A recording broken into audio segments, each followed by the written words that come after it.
తెలుగు రాష్ట్రాల్లో అతిపెద్ద lift manufacturer lifts ట్రై.com dealership కూడా ఇవ్వబడును. ఒకవైపు బర్డ్ ఫ్లూ వ్యాధితో కోళ్లు చనిపోయి ప్రజల ఆందోళనకు గురవుతున్న వేళ తెలుగు రాష్ట్రాల్లో మరో వైరస్ భయపెడుతోంది. ఇప్పటికే మహారాష్ట్రలో విలయతాండవం చేస్తున్న గులియన్ బారే సిండ్రోమ్ జీబీఎస్ వైరస్ చాప కింద నీరులా వ్యాప్తి చెందుతోంది. ఇటీవల తెలంగాణలో జీబీఎస్ వైరస్ సోకి సిద్దిపేటకు చెందిన ఓ మహిళ మృతి చెందగా తాజాగా ఏపీలో తొలి మరణం సంభవించింది. ఆదివారం గుంటూరు జీజీహెచ్లో చికిత్స పొందుతున్న కమలమ్మ అనే మహిళ మరణించింది.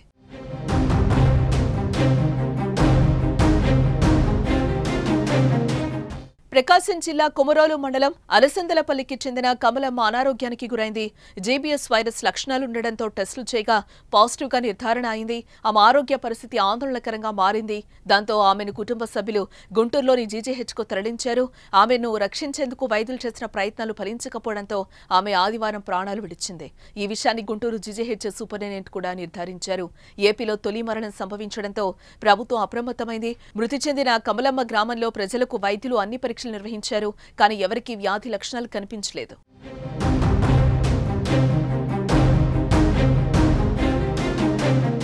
మరోవైపు ఈ వైరస్ కేసుల సంఖ్య పెరగడం కూడా తీవ్ర ఆందోళన కలిగిస్తోంది. జీజీహెచ్కు క్యూ కడుతున్నారు. గుంటూరు జీజీహెచ్కు ఫిబ్రవరి 11న ఒకే రోజు 7 మంది పేషెంట్లు వచ్చారని అధికారులు తెలిపారు. ప్రకాశం, పల్నాడు, ఏలూరు జిల్లాల నుంచి 4 బాధితులు, గుంటూరు పరిసర ప్రాంతాల నుంచి మరో 3 జీబీఎస్ పేషెంట్లు గుంటూరు జీజీహెచ్లో చేరారు. వీరిలో ఇంకా 2 వెంటిలేటర్ మీద చికిత్స పొందుతున్నట్లుగా తెలుస్తోంది. కాకినాడలోనూ జీబీఎస్ బారిన పడి 2 చికిత్స పొందుతున్నారు.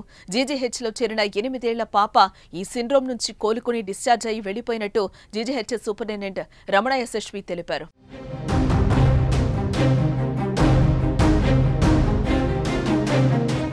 వైద్యులు చెప్తున్న మాట ప్రకారం జీబీఎస్తో ఆందోళన అవసరం లేదు. ఇది ప్రాణాంతకమేం కాదు. కానీ సకాలంలో గుర్తించి చికిత్స పొందితే ఏ సమస్య ఉండదని అంటున్నారు. కలుషిత నీటి ద్వారా కలుషిత ఆహారం తీసుకున్న జీబీఎస్ బారిన పడే అవకాశం ఉంటుంది. నోరు వంకరపోవటం, నమలటం, మింగడం, మాట్లాడటంలో ఇబ్బంది కలగడం దీని లక్షణాలు. కాళ్ల నొప్పులు, చేతుల్లో తిమ్మిర్లు రావటం, మడమలు, మణికట్టు వంటి చోట్ల సూదులతో గుచ్చినట్లు అనిపిస్తుంది. వాంతులు, వికారం, తీవ్రమైన కడుపు నొప్పి, ఒక్కసారిగా నీరసంగా అనిపించడం, ముఖ కండరాల్లో కదలిక లేకపోవడం, కంటి చూపు అకస్మాత్తుగా తగ్గడం వంటి లక్షణాలు జీబీఎస్ వైరస్ సోకితే కనిపిస్తాయి. ఒకటేంటంటే జీబీ సిండ్రోమ్ అనేది కొత్త వ్యాధి కాదు. ఇది ఆల్రెడీ ఉన్న వ్యాధే. ఏదైనా ఇన్ఫెక్షన్స్ వచ్చినప్పుడు ఆ ఇన్ఫెక్షన్కి వచ్చిన యాంటీబాడీస్, ఆ ఇన్ఫెక్షన్ సప్రెస్ చేయడానికి ఏదైతే మన బాడీలో యాంటీబాడీస్ తయారవుతాయో అవి కొన్ని సందర్భాల్లో మన ఓన్ నర్వస్ సిస్టమ్ మీద యాక్ట్ చేయడం వలన మనం కింద ఆల్మోస్ట్ కింద నుంచి పై దాకా గ్రాడ్యువల్గా చచ్చుపడిపోవడం అనేది చూస్తాము.